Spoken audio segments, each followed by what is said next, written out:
Mattea Roach is back. The Tournament of Champions has begun, and although Canada's favorite trivia master has already notched 2 victories, she did lose in Final Jeopardy over the weekend, but she is still a winner and a champion to Canada. Mattea Roach is joining us this morning. Welcome back to your morning. Hi, good morning. Thanks for having me. During your 23-game winning streak, you had won more than $700,000 in prize money. Oh, Mattea, can you still hear me? Yeah. Ooh. Yes, I can still hear you. Okay, amazing. I just want to remind everybody about your winnings. 23 consecutive wins, $720,000 in Canadian and prize money. You're the winningest Canadian ever, 5th winningest of all time. But when you hit that Final Jeopardy question, how did you feel when it came up? So the thing of it is the Final Jeopardy question, my semifinal, kind of didn't really matter to the outcome of the game, because the player that went on to win was so far ahead that the clue, wouldn't really affect the standings unless somebody made a really unstrategic wager in that game. So I wanted to get the clue correct, obviously, just to kind of show, hey, I can play this game pretty well.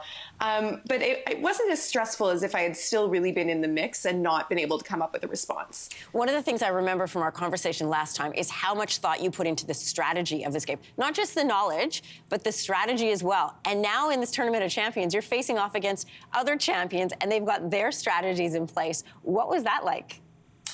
So I definitely knew I was going to have to change my strategy going into the tournament because a number of the players, including Andrew He, who ended up defeating me in my semifinal, are known for being particularly aggressive with hunting for daily doubles and making really large wagers.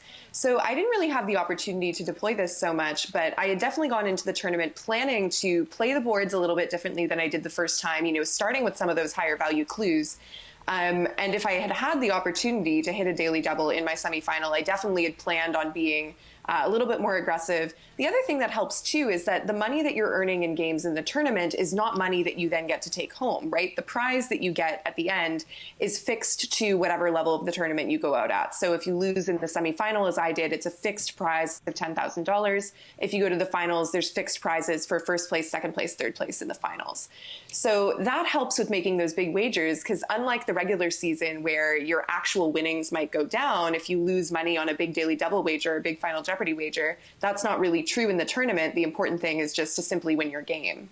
I love that you explained that, because I think a lot of people forget, and they think it's like, a pub night where you're just like winging it and hopefully you're going to win all this money. Do you study your opponents before you head into a competition? I wouldn't say that I studied my opponents. I mean, in the regular season of Jeopardy, you really can't, because you don't know literally until the moment that you get to the studio who you're going to be facing, and you don't know until you see them play how they're going to play. With the tournament, you do have access to some information about how your opponents have played in the past.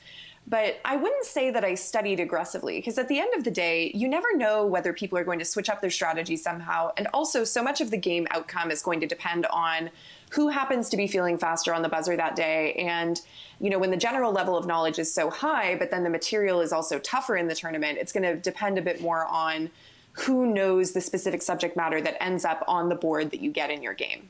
Mattea, so much has changed in your life since the last time you and I spoke, and you were the person whose parents were paying for your phone plan. You've since started writing. You've got a podcast. You are Canada's champions. What's next for you?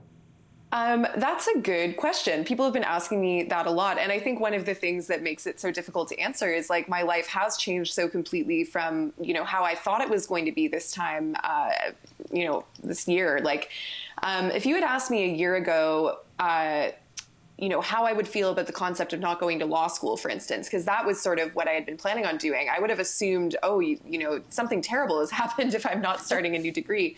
So yeah, I mean, I'm going to kind of continue working on the projects that I'm working on right now, whether that's, some writing that I'm looking at doing, the podcast that I've been hosting with Canadaland. But in terms of the longer term or even medium term, what people can expect from me, you'll find out, I think, largely at the same time that I will, because I'm still not 100% sure.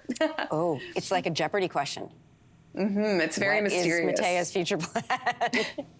Hey, great to meet you and see you again. Congratulations on all of your success. We are cheering for you, we're rooting for you, and I can't wait to see what you're going to do next. Thank you so much. Hey, thanks for watching. If you liked this, be sure to subscribe here, or you can check out more Your Morning videos right here.